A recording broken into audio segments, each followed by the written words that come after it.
दोस्तों, आज की कहानी में हम जानेंगे कि एक व्यक्ति होता है जो कि बहुत ही ज़्यादा खुशदिल होता है और सीधा व्यक्ति होता है जो कि अपने काम से काम रखता है और अपनी दुकान पर जाता है और उसकी दुकान भी काफ़ी अच्छा चला करती थी। लेकिन समय के साथ साथ उसके घर के बाहर कुछ ऐसा होने लगता, काला जादू की तरह कोई टोना टुटके करता है जो कि नींबू में सिंदूर लगा करके रख जाया करता है। और दोस्तों, जब उसकी जो घर वाली होती है तो वो देखती है तो अपने पति को उस व्यक्ति को बताती है, लेकिन वो व्यक्ति जो होता है वो इस चीज़ में विश्वास ही नहीं रखता है कि जादू टोना जैसी कोई चीज़ नहीं होता। लेकिन दोस्तों, उसको जो पत्नी उसकी होती है वो बार बार अपने पति को टोकती रहती है और अपनी पत्नी के टोकने पर वो अपने घर के बाहर चोरी चुपके से सीसीटीवी कैमरा लगवा लेता है, जो कि मोहल्ले पड़ोस में किसी को पता नहीं चलने देता। और दोस्तों, अगले दिन ही जब फिर से नींबू मिलता है तो वो जब सीसीटीवी कैमरे में चेक करता है दोस्तों, तो वो सनाका खा जाता है कि उस व्यक्ति ने वो नींबू रखा था जिसकी वो कभी कल्पना कर नहीं सकता। दोस्तों, तो जानेंगे दोस्तों कि वो व्यक्ति कौन था और आखिरकार वो नींबू टोने टोटके क्यों कर रहा था। तो दोस्तों, बने रहें वीडियो के लास्ट तक। और दोस्तों, जो भी मेरे वीडियो पे नए हो तो प्लीज़ चैनल को सब्सक्राइब कर लें। और आज की जो स्टोरी है आपको इमोशनल कर देने वाली है दोस्तों। यकीन मानिए, जब आप पूरी कहानी सुनेंगे तो आप भी भावुक हो जाएंगे। नमस्कार दोस्तों, मेरा नाम अजय श्रीवास्तव। इससे मैं पहले वीडियो शुरू करूं तो दोस्तों एक लाइक ज़रूर कर देना। तो चलते हैं कहानी की तरफ।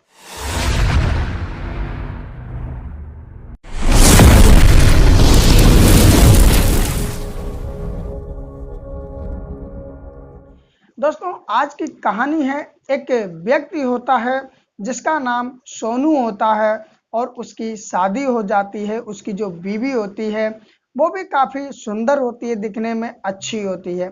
सोनू जो होता है उसने एक दुकान कर रखी होती है और उसका व्यवहार सोनू का इतना अच्छा होता, खुशदिल व्यक्ति होता है, हर किसी से प्रेम से बोलता, खुश होकर बोलता है। तो उसके व्यवहार के कारण ही उसकी जो दुकान होती है ना, वो बहुत अच्छी चलने लगती है और देखते ही देखते काफ़ी सारा पैसा उसके पास आ जाता है। लेकिन जो सोनू की पत्नी होती है वो वो भी ज़्यादा सुंदर होती है और अपने पति को बहुत ज़्यादा खुश रखती है, उसकी सेवा करती है। लेकिन कुछ समय बाद वो देखता है सोनू, जब कि उसकी एक दिन पत्नी उठती है और सोनू को आवाज़ मारती है और कहती है कि ज़रा बाहर आओ।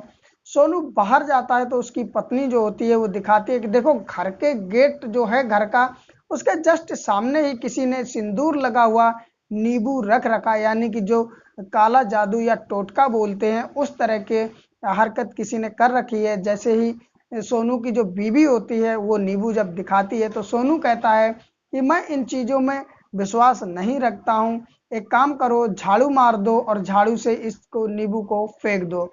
अब दोस्तों, सोनू की जो बीवी होती है वो वैसा ही करती है, झाड़ू मारती है और झाड़ू से ही नींबू को फेंक देती है कूड़े में भर करके। लेकिन दोस्तों, समय धीरे धीरे गुजरने लगता है, लेकिन अब एक दिन नहीं, दो दिन नहीं, ये हर रोज का काम हो जाता है।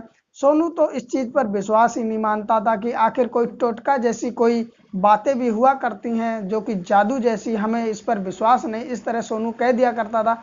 लेकिन जो सोनू की पत्नी थी वो इस चीज पर विश्वास करती थी और उसके बाद में जब एक दिन सोनू से बैठ करके अपने घर में बोली कि पता नहीं कौन ऐसा व्यक्ति है जो हमारा बुरा चाह रहा है, पता नहीं ये कब तक ऐसा करता रहेगा, एक दो दिन की बात हो तो चलो चल भी जाता है, लेकिन ये रोज ही करता है।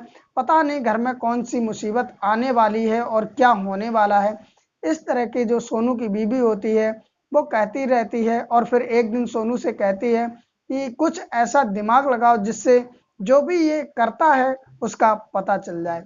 सोनू जो होता है वो अपनी पत्नी की बात मान लेता है और मानने के बाद में एक सीसीटीवी वाले के पास में जाता है और अपने घर पर चुपके से सीसीटीवी कैमरे लगवा लेता है, जो कि पड़ोसियों को किसी को पता ही नहीं होता है कि सोनू ने क्या कराया है।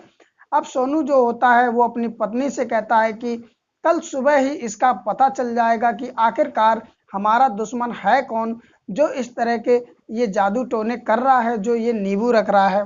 अब सोनू और उसकी पत्नी शाम का खाना खा करके सो जाते हैं और सोने के बाद में उन्हें सुबह बहुत जल्दी ही उनकी आँख खुल जाती, ढंग से रात में नींद भी नहीं आती, क्योंकि वो भी जानना चाहते थे कि आखिरकार ये नींबू कौन रखता है। अब जैसे ही सुबह होती है तो उसकी सोनू की पत्नी जो होती है वो जैसे ही गेट खोलती है तो फिर से नींबू रखा हुआ होता है, और वो सोनू को वाक करके जगाती है और कहती है कि देखो आज भी नींबू रखा हुआ है। अब सोनू जो होता है वो कहता है कि चिंता मत करो, आज तो चोर पकड़ा ही जाएगा, कोई भी हो आज पकड़ा जाएगा। अब जो सोनू होता है वो सीसीटीवी को जब खंगालता है तो खंगालते हुए देखता है तो और कोई नहीं होता है, सोनू का एक भाई होता है उससे छोटा जिसका नाम मोनू होता है। वो मोनू ही आता है और वो नींबू रख करके जाता है। जैसे ही सोनू ये देखता है वैसे उसके पैरों तले जमीन निकल जाती, क्योंकि आज तक सोनू से का मोनू से कभी विवाद नहीं हुआ, कभी झगड़ा नहीं हुआ, और जब भी बोलता था सोनू बहुत प्रेम से अपने भाई मोनू से बोलता था। मोनू की भी एक पत्नी थी, उससे भी कभी कोई झगड़ा नहीं हुआ, छोटी मोटी भी लड़ाई झगड़ा नहीं हुआ जिससे कि वो ऐसा करे। अब सोनू को समझ में नहीं आ रहा था कि आखिर मेरा ही भाई मेरा दुश्मन कैसे बन गया, मेरा तो कभी उससे झगड़ा ही नहीं हुआ। माँ ने जैसी ही हिस्सेदारी बांट दी जगह जमीन चीज की, जैसे ही अपनी प्रॉपर्टी बांट दी वैसे ही हम दोनों ने ले ली। अब जो सोनू पत्नी होती वो भी कहती है कि मुझे भी कुछ समझ में नहीं आ रहा, लेकिन मैं मोनू को छोड़ूंगी नहीं, जो कि उसका देवर ही होता है। वो कहती मैं जा रही हूँ, उससे बुरा भला कह के आऊंगी। इतने में सोनू समझाता है कि देखो मैं जाके बात कर लूंगा, तुम जो हो वो कुछ भी मत कहो, क्योंकि औरतों का बोलना ठीक नहीं। लेकिन जो सोनू की पत्नी होती है वो मानने को तैयार नहीं होती है, और उसके बाद में सोनू जो होता है फिर उसे काम में लगा देता घर के, और उसके बाद में वो चला जाता सीधा, और जाने के बाद में मोनू के घर पे पहुंच जाता। जैसे ही मोनू अपने भाई सोनू को देखता है, हालांकि पड़ोस में ही दोनों के घर थे, दीवारें मिली हुई होती हैं, पास ही पास दरवाजे होते हैं। अब जैसे ही सोनू मोनू के घर पहुंचता, मोनू बड़ा खुश होकर अपने भाई सोनू को बिठा लेता है और हालचाल लेने लगता है। अब दरअसल जो कि सोनू होता है वो पूछता है क्या नाश्ता पानी सुबह हो गया, तो सोनू जब पूछता है तो मोनू बता देता हाँ नाश्ता पानी हो गया।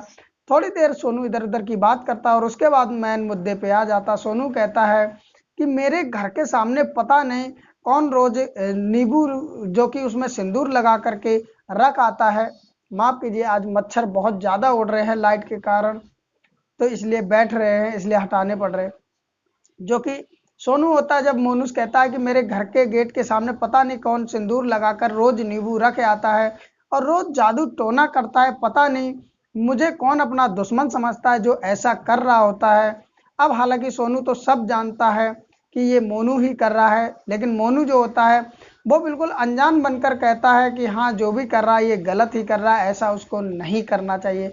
लेकिन सोनू जो होता है फिर कहता है कि पता नहीं किसी को किसी भी चीज की जरूरत हो तो वो मुझसे कहता, मेरे साथ ऐसा धोखाधड़ी क्यों कर रहा।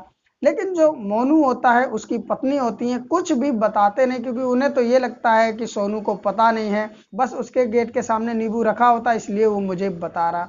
लेकिन थोड़ी देर बाद सोनू जो होता है फिर सीधे मुद्दे पर आ जाता है और कहता है कि मैं इस नींबू से परेशान हो गया था, हालांकि मैं तो इस बात को मानता नहीं, जो मेरी पत्नी है वो मान नहीं रही थी, इसलिए मैंने कल सीसीटीवी कैमरे जो कि है वो मैंने लगवा लिए थे, और आज भी सुबह मुझे नींबू रखा हुआ मिला। इतना जैसे ही मोनू सुनता है उसके पैरों तले जमीन निकल जाती और एक उदासी भरे स्वर में बोलता है कि मतलब फिर कौन रख रहा है नींबू, इस तरह हकलाते हुए वो बोलता है।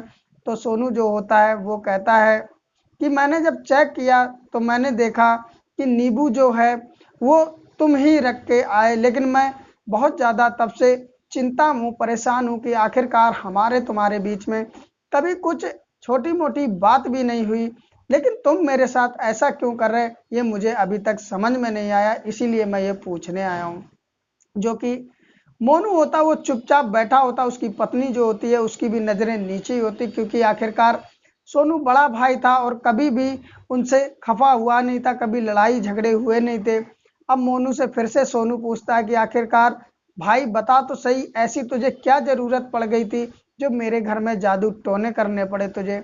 मोनू जो होता है वो कहता है कि ऐसी कोई बात नहीं भैया, दरअसल बात ये है कि तुम्हारे दुकान के ही पास में मेरी दुकान है, और जो तुम काम कर रहे हो वही मैं काम कर रहा हूँ, लेकिन तुम्हारी दुकान बहुत ज़्यादा चलती है और मेरी जो दुकान है वो ज़्यादा चलती नहीं है, इसलिए मुझे किसी ने कहा था कि अगर तुम इस तरह का टोना करोगे अपने भाई के दरवाजे के सामने, तो जो तुम्हारा भाई जैसे ही उस नींबू को छुएगा वैसे ही उसकी किस्मत तुम्हारे पास आ जाएगी और यानी कि उसकी दुकान की जगह तुम्हारी दुकान चलने लगेगी।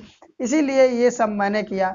इतने में जो बड़ा भाई सोनू होता है वो अपनी जेब में हाथ डालता है और वैसे ही वो जो कि नींबू होता है वो निकालता है और अपने हाथ पे रखा होता है। कहता है कि देख छोटे भाई, मैंने तो पहले से ही इसे छू लिया। जैसे ही मैंने सीसीटीवी कैमरे में चेक किया कि आखिरकार ये नींबू मेरे भाई ने ही रखा, तो मैं समझ गया कि मेरे भाई को कुछ ना कुछ ज़रूरत है, इसीलिए वो ऐसा कर रहा है।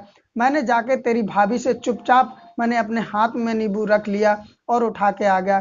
तू चाहता था कि मैं छूं, इसलिए मैंने ये नींबू छू लिया। अब जो मोनू होता है उसकी आंखों से आंसू निकल रहे होते और जो उसकी पत्नी होती उसके भी निकल रहे होते। सोनू कहता है कि भाई ये सब करने की क्या ज़रूरत थी, तुझे कुछ भी चाहिए होता तो मुझे बता देता और तू वहाँ नींबू रखने ही क्यों गया। तुझे जब यही था कि मेरे छूने से मेरी किस्मत तुम्हारे पास पहुँच जाएगी तो मेरे पास आ गया होता, मुझसे कह दिया होता, मैं तो वैसे ही इस नींबू को छू लेता, क्योंकि छोटे भाई से बढ़कर कुछ होता नहीं है। इतनी बात जब बड़ा भाई सोनू कहता है तो मोनू के तो आंखों से पहले ही आंसू चल रहे होते हैं। अब सोनू जो होता है वो कहता है देख भाई, तेरे सामने मैंने ये नींबू जो पकड़ा हुआ है इसे छू लिया है, अब मेरी किस्मत तुम्हारे साथ हो गई है, अब मैं जा रहा हूँ। सोनू जैसे चलने लगता है तैसे ही पीछे से मोनू आकर के अपने भाई सोनू के पैरों में गिर जाता है और कहता कि भैया मुझे माफ़ कर दो, मुझसे बहुत बड़ी गलती हो गई, जो मैं लोगों के कहने पे आ गया और मैं अपने भाई की ही किस्मत लेने के लिए चला। सोनू जो होता है अपने भाई मोनू को उठाता है और गले से लगा लेता और कहता है कि आगे के लिए भी मैं ये बात बता रहा हूँ, कभी भी तुझे कोई भी ज़रूरत पड़े तो बेझिझक मुझसे कह देना, कभी ऐसा काम मत करना पीछे से। मोनू जो होता है रोते हुए कहता है कि मैं आज से वादा करता हूँ भैया, ऐसा कभी मैं करूँगा नहीं।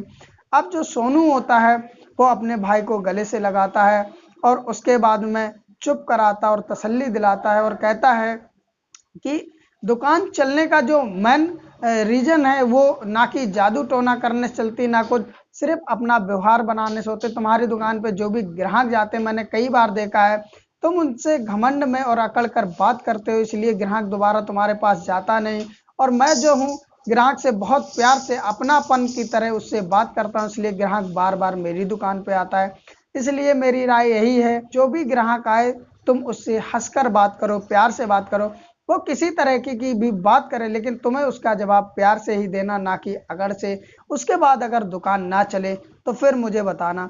और धीरे धीरे कुछ समय बीतता है, सोनू की कही बात पर अमल कर लेता है मोनू और कुछ समय बाद उसकी भी दुकान अच्छी चलने लगती है। अब वो मोनू अपने भाई का एहसान मानता है और दोनों भाई फिर प्यार से रहने लग जाते हैं। तो दोस्तों आज की रही ये कहानी। दरअसल एक बात इसमें और भी सच है कि दोस्तों आज के समय में अपना ही व्यक्ति अपने इंसान को पीछे खींचता, आगे बढ़ते देख नहीं सकता। और वही काम शायद अनजान में ही सही मोनू करने लगा था, जो कि वो सोच रहा था कि मैं आगे निकल जाऊं, यानी कि सोनू से बढ़कर के मेरी दुकान चलने लग जाए, और इसी चक्कर में वो सब ये कर रहा था। दोस्तों तो आज की ये कहानी रही। जो भी आप लोगों की राय हो तो प्लीज़ अपनी राय हमें कमेंट में ज़रूर लिखें, और मेरी वीडियो आप कहाँ से देख रहे हैं प्लीज़ अपना नाम जगह का नाम ज़रूर लिखें, जिससे मुझे भी पता चले कि मेरी वीडियो कहाँ तक पहुँच रही है और दोस्तों अगली वीडियो में आप लोगों के नाम भी ले सकें। तो दोस्तों अगर ये वीडियो अच्छी लगी तो एक लाइक भी कर दें और चैनल को सब्सक्राइब कर लें। सब्सक्राइब करने के बाद एक बेल आइकन आएगा, उसे प्रेस करके ऑल पे कर दें, जिससे मेरी इस तरह की वीडियो आप तक पहुंचती रहे और मुझे भी सपोर्ट मिलती रहे। अगर दोस्तों ये वीडियो आप फेसबुक पर सुन रहे हैं तो प्लीज़ फेसबुक पेज जो है उसे फॉलो कर लें, क्योंकि फॉलो करने से दोस्तों मेरा भी हौसला बढ़ता रहेगा। और एक लाइक भी कर दें। फिर मिलते हैं किसी और कहानी के साथ, तब तक अपना ख्याल रखिए। नमस्कार।